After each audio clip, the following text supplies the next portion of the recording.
Hello students, good morning. Today's read chapter 14 National Movement Gandhian Era। National movements Gandhi के युग के बारे में हम रीड करेंगे। This video class 8 chapter history page number है आपका 101। You will learn in this chapter about Mahatma Gandhi and the non-violence mass movement led by him, about the different trends, how India finally attained freedom। इस chapter में आप क्या क्या जानेंगे? महात्मा गांधी के non violence mass movement जो उनके द्वारा रखे गए थे कौन कौन से हैं, और डिफरेंट ट्रेंड्स उसके बारे में समझेंगे, और इंडिया को फाइनली कैसे फ्रीडम अटेन हुई। In this second phase of India struggle for freedom, Mahatma Gandhi emerged as the most popular figure of the national movement. In the second phase of India struggle of freedom, second phase में जब India struggle कर रही थी freedom में, तो महात्मा गांधी एक most popular figure के रूप में नेशनल मूवमेंट में आगे आए सामने। He was responsible for bringing the mass into arena of Indian politics। और उन्होंने लोगों को सबको इकट्ठा किया और इंडियन पॉलिटिक्स में सबको शामिल किया। गांधीन एरा, अब हम पढ़ेंगे Gandhian era. Gandhi in South Africa, जब गांधी जी कहाँ पर थे? साउथ अफ्रीका में। Born on 2 October 1869, Mohandas Karamchand Gandhi went to England to study law after receiving his early education in India. Mohandas Karamchand Gandhi ji का फुल नेम क्या है? मोहनदास करमचंद गांधी। और वो पैदा कब हुए थे? 2 अक्टूबर 1869 को। और वो स्टडी के लिए कहाँ गए थे? अपनी लॉ की स्टडी के लिए वो इंग्लैंड गए थे, और वहाँ से जो अपनी एजुकेशन कंप्लीट करके वापस भी आए थे। He started to India and started practice law. In 1893, he accepted a 1-year contract from an Indian law firm in Natal, South Africa। और वहाँ से वापस आने के बाद उन्होंने 1893 में एक्सेप्ट किया 1 ईयर का कॉन्ट्रैक्ट इंडियन लॉ में। कहाँ पर? नेटाल में, जो साउथ अफ्रीका में है। In South Africa Gandhi faced racial discrimination. और इन साउथ अफ्रीका में गांधी जी ने किसका फेस किया? Racial discrimination in its most crural form, और जो उस टाइम वहाँ पर एक क्रूरल फॉर्म में थी। He was deeply affected by the humiliation that the Indian had to suffer there. He resisted the racial policy of the white government of South Africa. जो आप जानते हैं रेशियल डिस्क्रिमिनेशन क्या है? काले और गोरे लोगों में भेदभाव। जो उस टाइम वहाँ की सरकार, जो वाइट गवर्नमेंट थी, वो वाइट पीपल और ब्लैक पीपल के साथ बहुत सारे डिफरेंस रखती थी। तो उस टाइम गांधी जी को बहुत बुरा लगा और उन्होंने वहाँ की पॉलिसी को देखा और उसका विरोध भी किया। He developed the technique of satyagraha, a form of protest based on truth and non-violence against a ruthless government। और उन्होंने क्या डेवलप किया? सत्याग्रह की टेक्निक को डेवलप किया, जो कि एक ट्रुथ और नॉन वायलेंस फॉर्म में थी। जो वहाँ की गवर्नमेंट थी, रथलेस गवर्नमेंट थी, उसके अगेंस्ट उन्होंने एक टेक्निक जो कि सत्याग्रह के नाम से थी, उसको नॉन और ट्रुथ इस बेस पर वहाँ पर डेवलप किया।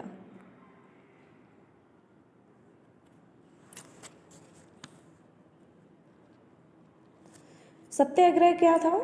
To fight for justice without the use of force, that is about non violence.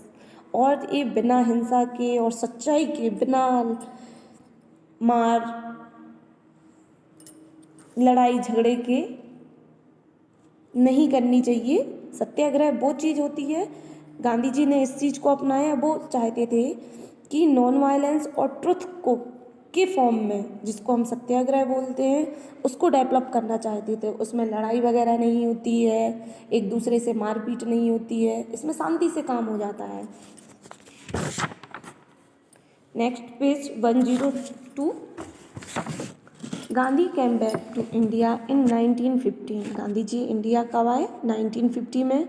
In 1960 he founded the Sabarmati Ashram at Ahmedabad.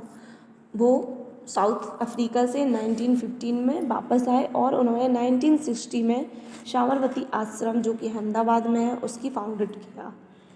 Prior to him, the Indian National Congress had either failed or not attempt to mobilize the mass. Gandhi's adopted simple means to involve the masses in the national movement because they realized what without the participation of the masses, the dream of achieving independence would never take the shape of reality.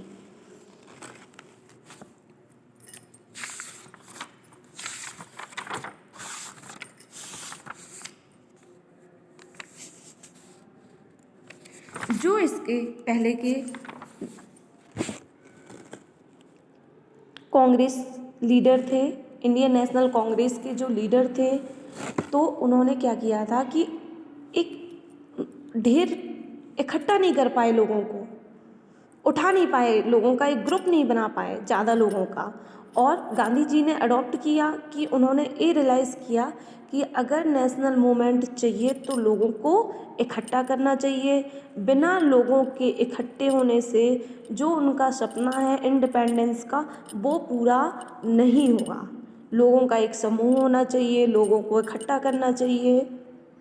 तो उनको इस बात का realise हुआ जब national Congress fail हो गए, तो फिर इस बार गांधी जी ने सोचा कि सब लोगों को इकट्ठा किया जाए। Non violent he appealed for Hindu Muslim unity and emancipation of depressed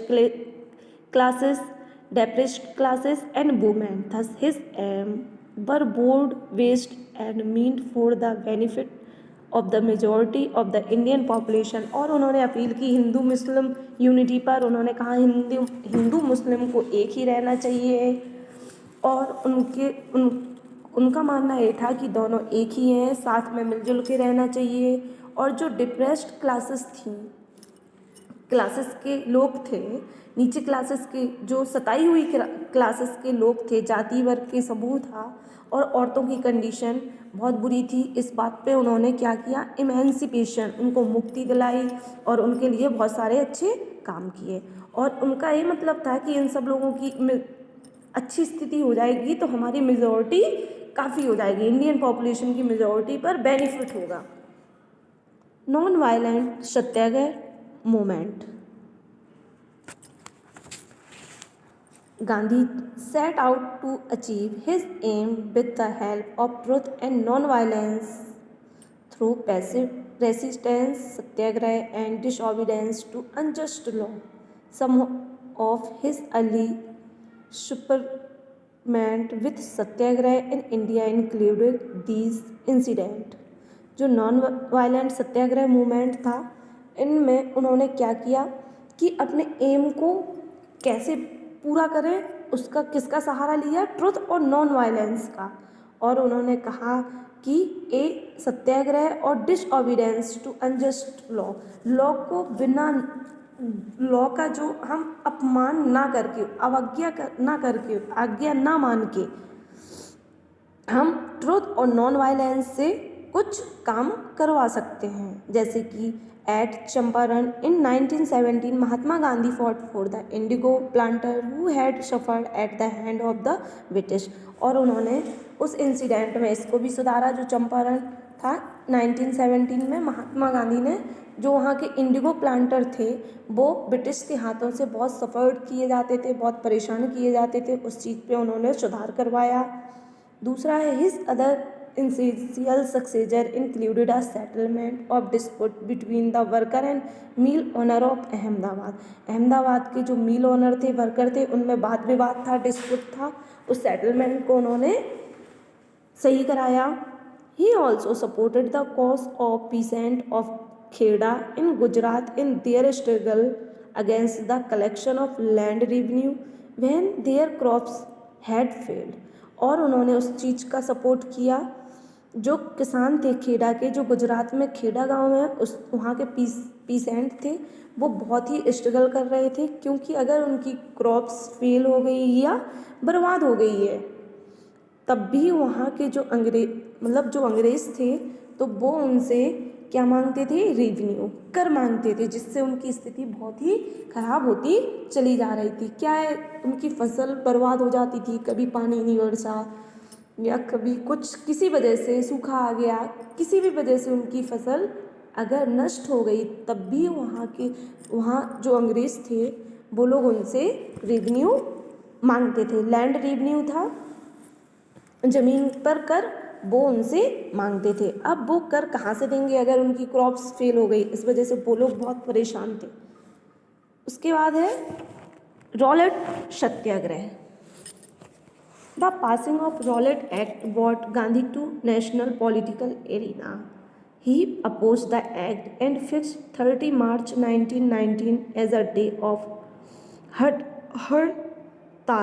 हड़ताल, fasting prayer, penance, meeting and procession all over the country. और उन्होंने रॉलेट एक्ट एक वो किया, उसमें उन्होंने कहा कि एक पॉलिटिकल अपने अखाड़े में सब लोगों को साथ में किया और उन्होंने कहा 13 मार्च 1919 को एक ऐसा दिन उन्होंने फिक्स किया जिस दिन हड़ताल करेंगे। हड़ताल में क्या होता है, उनकी जो ऑल ओवर कंट्री के जो लोग थे, उनके सपोर्टर थे, वो सब लोग वहाँ पे fasting, prayer, penance, meeting, procession रखेंगे। The government adopted the measure like the breaking of procession and meeting, lathi charge and even opening fire at different places, imprisonment and deportation of the political leader to suppose the movement quickly.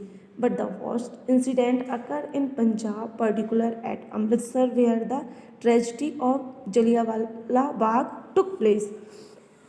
और इस चीज़ को रोकने के लिए जब उन्होंने इस दिन डे फिक्स किया तो उन्होंने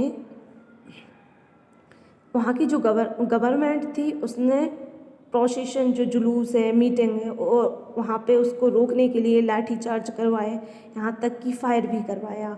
इससे बहुत ही नुकसान हुआ। और जब सबसे बड़ा नुकसान वो हुआ जब जलियांवाला बाग में, अमृतसर में जलियांवाला बाग इंसिडेंट हुआ था। People of Punjab were fuming with agitation, Gandhi was not allowed to enter Punjab.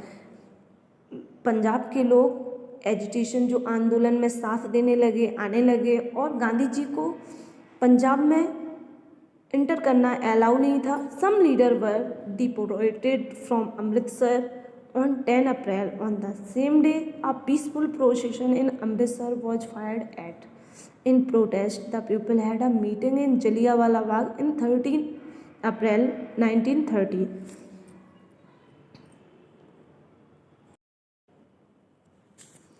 और जो पंजाब के लोग थे इस आंदोलन में भाग लेने लगे और गांधी जी को पंजाब में एंटर करना अलाउ नहीं था। बट कुछ लीडर्स ने जो डिपोर्टेड करने लगे अमृतसर, 10 अप्रैल को किया उन्होंने। और उस दिन उन्होंने अगले दिन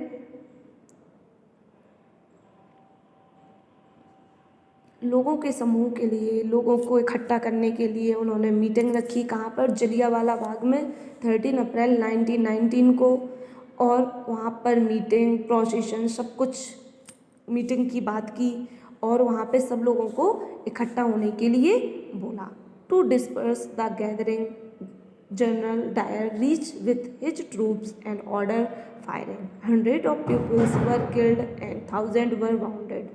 A wave of horror and indignation swept over the country following the incident.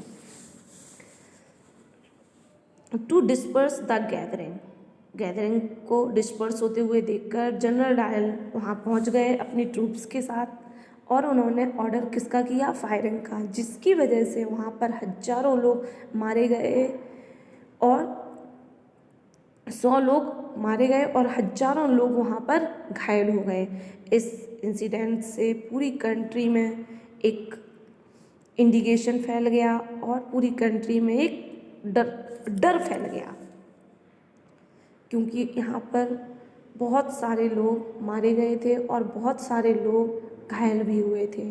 Rabindranath Tagore surrendered the knighthood the honorary title which was conferred upon him by the queen of England, जो उनके सम्मान में क्वीन ऑफ इंग्लैंड ने उनको knighthood दिया था, उसको उन्होंने वापस कर दिया। Gandhi return the Kaisar Hind medal give to him for his service during the war. Gandhi ji ने भी रिटर्न कर दिया जो केसरिया हिंद मेडल मिला था उनको, उनकी सर्विस के दौरान उन्होंने वार के सर्विस के दौरान उन्होंने बहुत अच्छी सर्विस की थी, इस वजह से उनको एक मेडल मिला था केसरिया हिंद का, उन्होंने उसको भी रिटर्न कर दिया। इसका नेक्स्ट पार्ट हम नेक्स्ट वीडियो में रीड करेंगे।